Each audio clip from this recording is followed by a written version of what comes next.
We know, my dear children, from our favorite fairy story books, how at all christenings and marriages someone is invariably disappointed, and vows vengeance, and so need not wonder that good cousin Will should curse and rage energetically at the news of his brother's engagement with the colonial heiress. At first, Will fled the house, in his wrath, swearing he would never return. But nobody, including the swearer, believed much in Master Will's oaths, and this unrepentant prodigal, after a day or two, came back to the paternal house. The fumes of the marriage feast allured him. He could not afford to resign his knife and fork at Castlewood table. He returned, and drank and ate there in token of revenge. He pledged the young bride in a bumper, and drank perdition to her under his breath. He made responses of smothered maledictions as her father gave her away in the chapel, and my lord vowed to love, honor and cherish her. He was not the only grumbler respecting that marriage, as Mr. Warrington knew. He heard, then and afterwards, no end of abuse of my lady and her grandfather. The old gentleman's city friends, his legal adviser, the dissenting clergyman at whose chapel they attended on their first arrival in England, and poor Jack Lambert, the orthodox young divine, whose eloquence he had fondly hoped had been exerted over her in private, were bitter against the little lady's treachery, and each had a story to tell of his having been enslaved, encouraged, jilted, by the young American.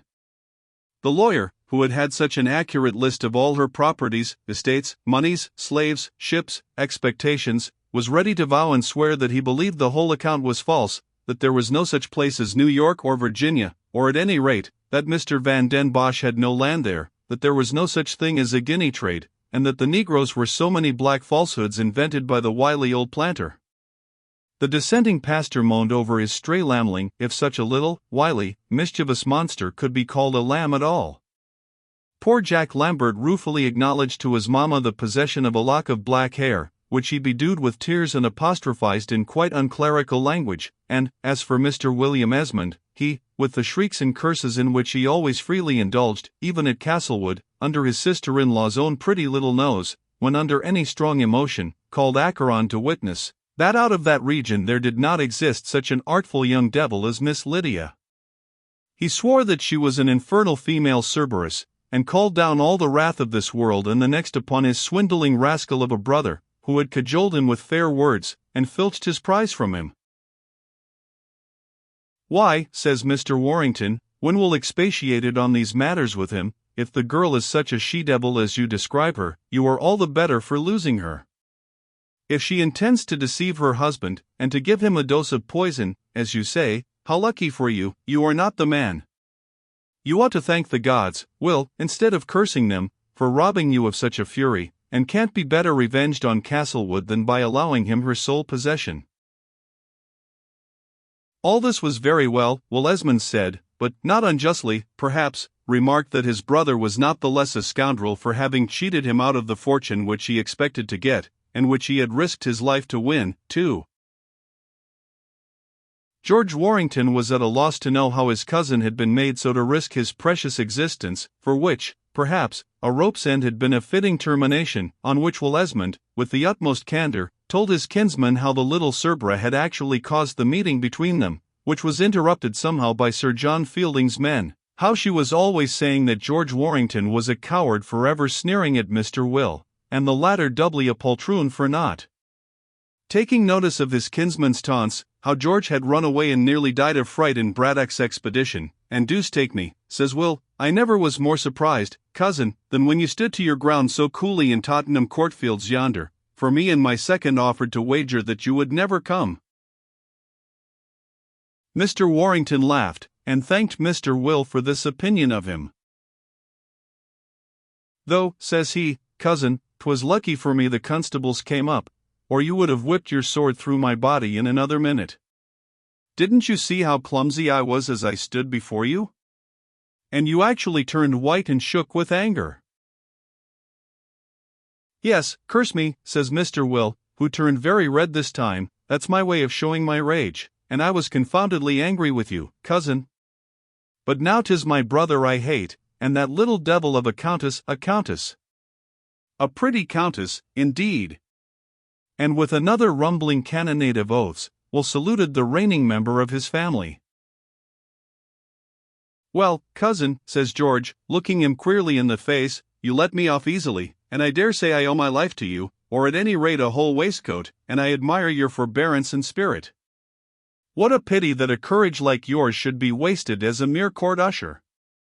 You are a loss to His Majesty's army. You positively are. I never know whether you are joking or serious, Mr. Warrington, growls Will. I should think very few gentlemen would dare to joke with you, cousin, if they had a regard for their own lives or ears, cries Mr. Warrington, who loved this grave way of dealing with his noble kinsman, and used to watch, with a droll interest, the other choking his curses, grinding his teeth because afraid to bite, and smothering his cowardly anger. And you should moderate your expressions, cousin, regarding the dear Countess and my lord your brother, Mr. Warrington resumed. Of you they always speak most tenderly. Her ladyship has told me everything. What everything? Cries Will, aghast. As much as women ever do tell, cousin. She owned that she thought you had been a little leprous with her. What woman can help liking a man who has admired her? Why, she hates you, and says you were wild about her, Mr. Warrington, says Mr. Esmond. Spreedy injuria for me, cousin. For me, what's for me? Asks the other. I never did care for her, and hence, perhaps, she does not love me. Don't you remember that case of the wife of the captain of the guard? Which guard? Asks Will. My Lord Potiphar, says Mr. Warrington. Lord who? My Lord Falmouth is captain of the yeomen of the guard, and my Lord Berkeley of the pensioners. My Lord Hobart had M before. Suppose you haven't been long enough in England to know who's who, cousin, remarks Mr. William. But Mr. Warrington explained that he was speaking of a captain of the guard of the King of Egypt, whose wife had persecuted one Joseph for not returning her affection for him. On which Will said that, as for Egypt, he believed it was a confounded long way off, and that if Lord What-do-ye-call's wife told lies about him, it was like her sex, who he supposed were the same everywhere. Now the truth is, that when he paid his marriage visit to Castlewood, Mr. Warrington had heard from the little Countess her version of the story of differences between Will Esmond and herself. And this tale differed, in some respects, though he is far from saying it is more authentic than the ingenuous narrative of Mr. Will. The lady was grieved to think how she had been deceived in her brother-in-law. She feared that his life about the court and town had injured those high principles which all the Esmonds are known to be born with, that Mr. Will's words were not altogether to be trusted, that a loose life and pecuniary difficulties had made him mercenary, blunted his honor, perhaps even impaired the high chivalrous courage which we Esmonds, cousin, the little lady said, tossing her head, which we Esmonds must always possess, leastways, you and me, and my lord, and my cousin Harry have it. I know, says the Countess. Oh, cousin George. And must I confess that I was led to doubt of yours, without which a man of ancient and noble family like ours isn't worthy to be called a man. I shall try, George, as a Christian lady, and the head of one of the first families in this kingdom and the whole world, to forgive my brother William for having spoke ill of a member of our family, though a younger branch and by the female side, and made me for a moment doubt of you. He did so. Perhaps he told me ever so many bad things you had said of me. Ay, my dear lady, cries Mr. Warrington. Which he said you said of me, cousin, and I hope you didn't, and heartily pray you didn't, and I can afford to despise M. And he paid me his court, that's a fact, and so have others, and that I'm used to, and he might have prospered better than he did perhaps, for I did not know my dear lord, nor come to valley his great and eminent qualities, as I do out of the fullness of this grateful heart now, but, oh, I found William was deficient in courage, and no man is wants that can ever have the esteem of Lydia, Countess of Castlewood, no more he can. He said 'twas you that wanted for spirit, cousin, and angered me by telling me that you was always abusing of me. But I forgive you, George, that I do. And when I tell you that he was afraid, the mean skunk, and actually sent for them constables to prevent the match between you and he, you won't wonder I wouldn't valley a feller like that. No, not that much," and her ladyship snapped her little fingers. "I say, noblesse oblige, and a man of our family who hasn't got courage, I don't care not this pinch of snuff for him, there, now, I don't. Look at our ancestors, George, round these walls. Haven't the Esmonds always fought for their country and king? Is there one of us that, when the moment arrives, ain't ready to show that he's an Esmond and a nobleman? If my eldest son was to show the white feather, my Lord Esmond, I would say to him, for that's the second title in our family, I disown your lordship." And so saying, the intrepid little woman looked round at her ancestors, whose effigies, depicted by Lely and Kneller, figured round the walls of her drawing-room at Castlewood. Over that apartment, and the whole house, domain, and village, the new countess speedily began to rule with an unlimited sway. It was surprising how quickly she learned the ways of command, and, if she did not adopt those methods of precedence usual in England among great ladies, invented regulations for herself, and promulgated them, and made others submit. Having been bred a dissenter, and not being over-familiar with the established church service, Mr. Warrington remarked that she made a blunder or two during the office, not knowing, for example, when she was to turn her face towards the east, a custom not adopted, I believe, in other reforming churches besides the English. But between Warrington's first bridal visit to Castlewood and his second, my lady had got to be quite perfect in that part of her duty, and sailed into chapel on her cousin's arm, her 2 footmen bearing her ladyship's great prayer book behind her, as demurely as that delightful old devotee with her lackey, in Mr. Hogarth's famous picture of mourning, and as if my Lady Lydia had been accustomed to have a chaplain all her life. She seemed to patronize not only the new chaplain, but the service and the church itself, as if she had never in her own country heard a ranter in a barn. She made the oldest established families in the country grave baronets and their wives worthy squires of 20 descents, who rode over to Castlewood to pay the bride and bridegroom honor, know their distance, as the phrase is, and give her the paw. She got an old heraldry book, and a surprising old maiden lady from Winton, learned in politeness and genealogies, from whom she learned the court etiquette, as the old Winton lady had known it in Queen Anne's time, and ere long she jabbered gules and sables, bends and saltires, not with correctness always, but with a wonderful volubility and perseverance. She made little progresses to the neighboring towns in her gilt coach and six, or to the village in her chair, and asserted a quasi-regal right of homage from her tenants and other clodpoles. She lectured the parson on his divinity, the bailiff on his farming, instructed the astonished housekeeper how to preserve and pickle, would have taught the great London footman to jump behind the carriage, only it was too high for her little ladyship to mount, gave the village gossips instructions how to nurse and take care of their children long before she had one herself, and as for physic, Madame Esmond in Virginia was not more resolute about her pills and draughts than Miss Lydia, the Earl's new bride. Do you remember the story of the fisherman and the genie, in the Arabian Nights?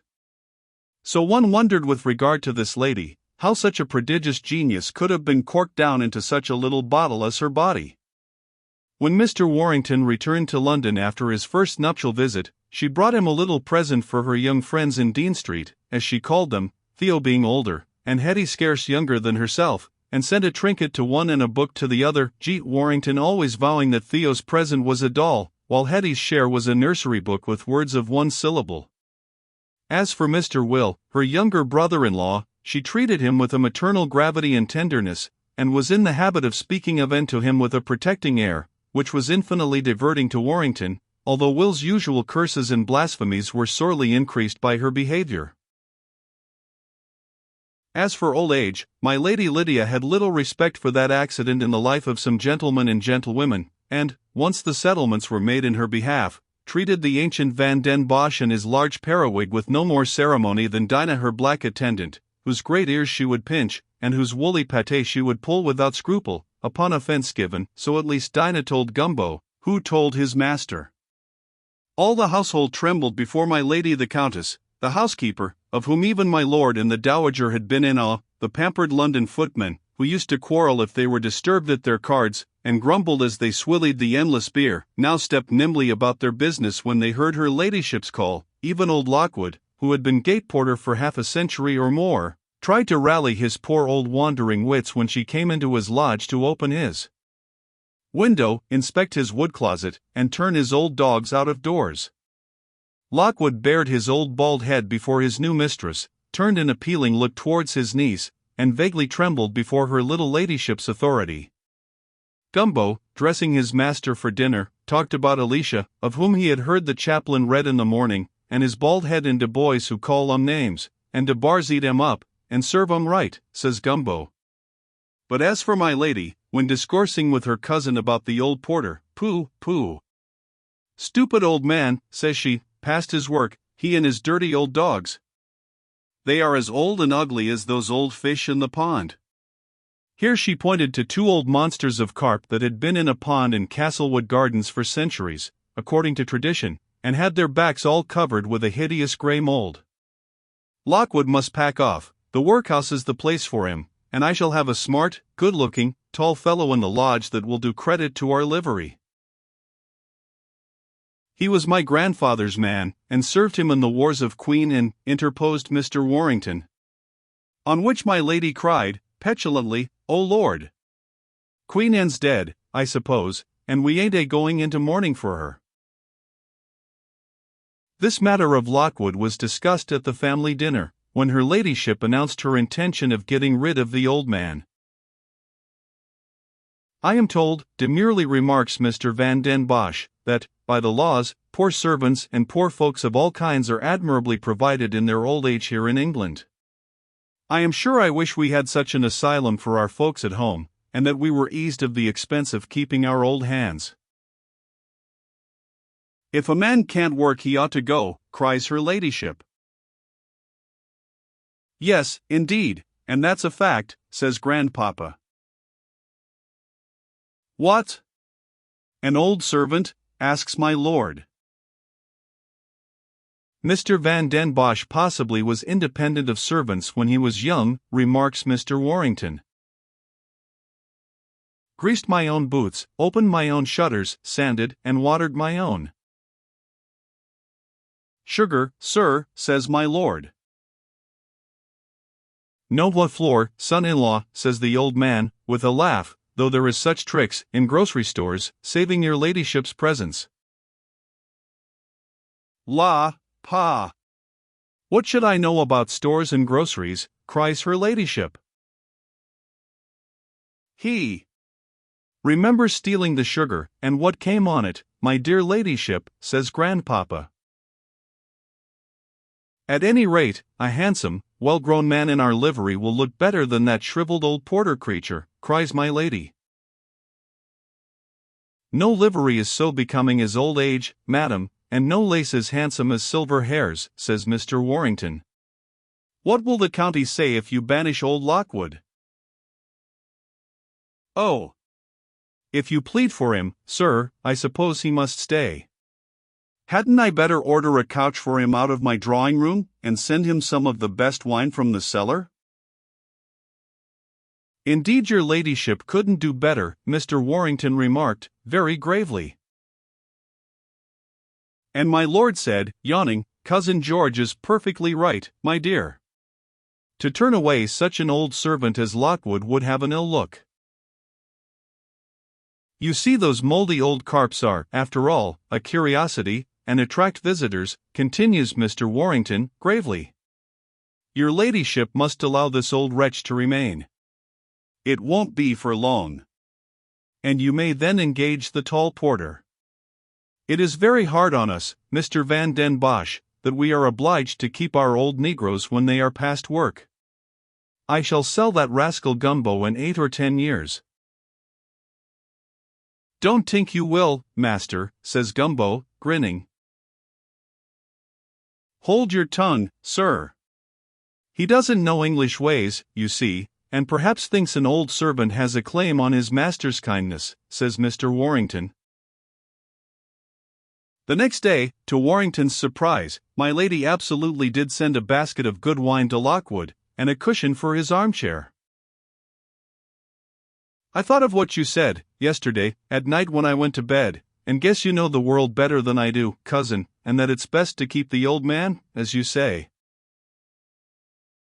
And so this affair of the porter's lodge ended, Mr. Warrington wondering within himself at this strange little character out of the West, with her naivete and simplicities, and a heartlessness would have done credit to the most battered old dowager who ever turned trumps in St. James's. You tell me to respect old people. Why? I don't see nothing to respect in the old people, I know, she said to Warrington. They ain't so funny, and I'm sure they ain't so handsome.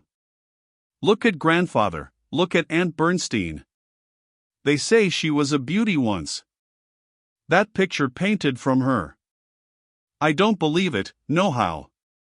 No one shall tell me that I shall ever be as bad as that. When they come to that, people oughtn't to live. No, that they oughtn't. Now, at Christmas, Aunt Bernstein came to pay her nephew and niece a visit, in company with Mr. Warrington. They traveled at their leisure in the Baroness's own landau, the old lady being in particular good health and spirits, the weather delightfully fresh and not too cold, and, as they approached her paternal home, Aunt Beatrice told her companion 100 stories regarding it in old days. Though often lethargic, and not seldom, it must be confessed, out of temper, the old lady would light up at times, when her conversation became wonderfully lively. Her wit and malice were brilliant, and her memory supplied her with 100 anecdotes of a bygone age and society. Sure, 'tis hard with respect to beauty, that its possessor should not have even a life enjoyment of it, but be compelled to resign it after, at the most, some 40 years' lease. As the old woman prattled of her former lovers and admirers, her auditor having much more information regarding her past career than her ladyship knew of, I would look in her face, and, out of the ruins, try to build up in my fancy a notion of her beauty in its prime. What a homily I read there! How the courts were grown with grass, the towers broken, the doors ajar, the fine gilt saloons tarnished, and the tapestries cobwebbed and torn.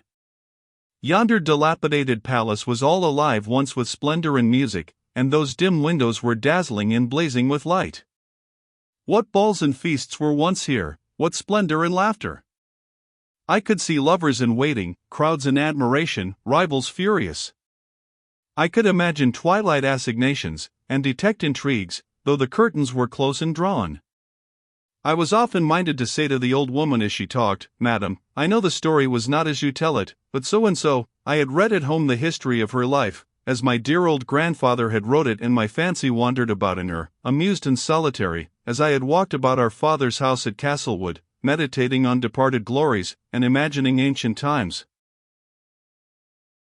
When Aunt Bernstein came to Castlewood, her relatives there, more, I think, on account of her own force of character, imperiousness, and sarcastic wit, than from their desire to possess her money, were accustomed to pay her a great deal of respect and deference, which she accepted as her due. She expected the same treatment from the new countess, whom she was prepared to greet with special good humor. The match had been of her making. As you silly creature, would not have the heiress, she said, I was determined she should not go out of the family, and she laughingly told of many little schemes for bringing the marriage about. She had given the girl a coronet and her nephew £100,000. Of course she should be welcome to both of them. She was delighted with the little countess's courage and spirit in routing the dowager and Lady Fanny. Almost always pleased with pretty people on her first introduction to them, Madame Bernstein rattled of her niece Lydia's bright eyes and lovely little figure. The marriage was altogether desirable. The old man was an obstacle, to be sure, and his talk and appearance somewhat too homely. But he will be got rid of. He is old and in delicate health. He will want to go to America, or perhaps farther, says the Baroness, with a shrug. As for the child, she had great fire and liveliness, and a Cherokee manner which is not without its charm, said the pleased old Baroness. Your brother had it, so have you, Master George. Nous la formerons, cette petite. Eugene wants character and vigor, but he is a finished gentleman, and between us we shall make the little savage perfectly presentable. In this way we discoursed on the second afternoon as we journeyed towards Castlewood. We lay at the King's Arms at Bagshot the first night, where the Baroness was always received with profound respect, and thence drove post to Hexton, where she had written to have my lord's horses in waiting for her, but these were not forthcoming at the inn, and after a couple of hours we were obliged to proceed with our bagshot horses to Castlewood. During this last stage of the journey, I am bound to say the old aunt's testy humor returned, and she scarce spoke a single word for 3 hours. As for her companion, being prodigiously in love at the time, no doubt he did not press his aunt for conversation, but thought unceasingly about his Dulcinea, until the coach actually reached Castlewood Common, and rolled over the bridge before the house. The housekeeper was ready to conduct her ladyship to her apartments. My lord and lady were both absent. She did not know what had kept them, the housekeeper said, heading the way. "Not that door, my lady," cries the woman, as Madame de Bernstein put her hand upon the door of the room which she had always occupied. "That's her ladyship's room now." This way, and our aunt followed, by no means in increased good humor. I do not envy her maids when their mistress was displeased. But she had cleared her brow before she joined the family, and appeared in the drawing-room before supper-time with a countenance of tolerable serenity. "How d'ye do, aunt?" was the countess's salutation. "I declare now, I was taking a nap when your ladyship arrived. Hope you found your room fixed to your liking." Having addressed 3 brief sentences to the astonished old lady, the countess now turned to her other guests, and directed her conversation to them. Mr. Warrington was not a little diverted by her behavior, and by the appearance of surprise and wrath which began to gather over Madame Bernstein's face. La Petite, whom the Baroness proposed to form, was rather a rebellious subject, apparently, and proposed to take a form of her own. Looking once or twice rather anxiously towards his wife, my lord tried to atone for her pertness towards his aunt by profuse civility on his own part. Indeed, when he so wished, no man could be more courteous or pleasing. He found a score of agreeable things to say to Madame Bernstein. He warmly congratulated Mr. Warrington on the glorious news which had come from America, and on his brother's safety. He drank a toast at supper to Captain Warrington. "Our family is distinguishing itself, cousin," he said, and added, looking with fond significance towards his countess, "I hope the happiest days are in store for us all." "Yes, George," says the little lady. "You'll write and tell Harry that we are all very much pleased with him. This action at Quebec is a most glorious action, and now we have turned the French king out of the country, shouldn't be at all surprised if we set up for ourselves in America." "My love, you are talking treason," cries Lord Castlewood. "I am talking reason, anyhow, my lord. I've no notion of folks being kept down, and treated as children forever." "George! Harry! I protest I was almost as much astonished as amused. When my brother hears that your ladyship is satisfied with his conduct, his happiness will be complete," I said gravely. Next day, when talking beside her sofa, where she chose to lie in state, the little countess no longer called her cousin George, but Mr. George, as before, on which Mr. George laughingly said she had changed her language since the previous day. "Guess I did it to tease old Madam Buswig," says her ladyship. "She wants to treat me as a child, and do the grandmother over me. I don't want no grandmothers, I don't. I'm the head of this house, and I intend to let her know it. And I've brought her all the way from London in order to tell it her, too. La! How she did look when I called you George. I might have called you George only you had seen that little Theo first, and liked her best, I suppose." "Yes, I suppose I like her best," says Mr. George. "Well, I like you because you tell the truth. Because you was the only one of 'em in London who didn't seem to care for my money, though I was downright mad and angry with you once, and with myself too, and with that little sweetheart of yours, who ain't to be compared to me, I know she ain't." "Don't let us make the comparison, then," I said, laughing. "I suppose people must lie on their beds as they make 'em," says she, with a little sigh. "Dare say Miss Theo is very good, and you'll marry her and go to Virginia, and be as dull as we are here. We were talking of Miss Lambert, my lord, and I was wishing my cousin joy. How is old Goody today? What a supper she did eat last night, and drink like a dragoon. No wonder she has got a headache, and keeps her room. Guess it takes her ever so long to dress herself. You, too, may be feeble when you are old, and require rest and wine to warm you, says Mr. Warrington. Hope I shan't be like her when I'm old, anyhow, says the lady. Can't see why I am to respect an old woman, because she hobbles on a stick, and has shaky hands, and false teeth. And the little heathen sank back on her couch, and showed 24 pearls of her own. Law, she adds, after gazing at both her hearers through the curled lashes of her brilliant dark eyes. How frightened you both look! My lord has already given me ever so many sermons about old Goody. You are both afraid of her, and I ain't, that's all. Don't look so scared at one another. I ain't going to bite her head off. We shall have a battle, and I intend to win. How did I serve the dowager, if you please, and my Lady Fanny, with their high and mighty airs, when they tried to put down the Countess of Castlewood in her own house, and laugh at the poor American girl? We had a fight, and which got the best of it, pray? Me and Goody will have another, and when it is over, you will see that we shall both be perfect friends. When at this point of our conversation the door opened, and Madame Beatrix, elaborately dressed according to her wont, actually made her appearance, I, for my part, am not ashamed to own that I felt as great a panic as ever coward experienced. My lord, with his profoundest bows and blandest courtesies, greeted his aunt and led her to the fire, by which my lady, who was already hoping for an heir to Castlewood, lay reclining on her sofa. She did not attempt to rise, but smiled a greeting to her venerable guest. And then, after a brief talk, in which she showed a perfect self-possession, while the two gentlemen blundered and hesitated with the most dastardly tremor, my lord said, "If we are to look for those pheasants, cousin, we had better go now. And I and aunt will have a cozy afternoon.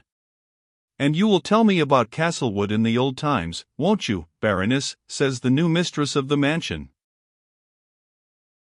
Oh, less latches less hums.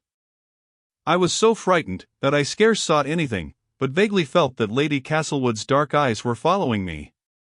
My lord gripped my arm in the corridor. We quickened our paces till our retreat became a disgraceful run. We did not breathe freely till we were in the open air in the courtyard, where the keepers and the dogs were waiting. And what happened? I protest, children, I don't know. But this is certain, if your mother had been a woman of the least spirit, or had known how to scold for 5 minutes during as many consecutive days of her early married life, there would have been no more humble, henpecked wretch in Christendom than your father. When Parson Blake comes to dinner, don't you see how at a glance from his little wife he puts his glass down and says, "No, thank you, Mr. Gumbo," when old Gum brings him wine? Blake wore a red coat before he took to black, and walked up Breed's Hill with 1,000 bullets whistling round his ears, before ever he saw our Bunker Hill in Suffolk. And the fire-eater of the 43rd now dare not face a glass of old port wine. 'Tis his wife has subdued his courage. The women can master us, and did they know their own strength, were invincible. Well, then, what happened I know not on that disgraceful day of panic when your father fled the field, nor dared to see the heroines engage, but when we returned from our shooting, the battle was over. America had revolted, and conquered the mother country.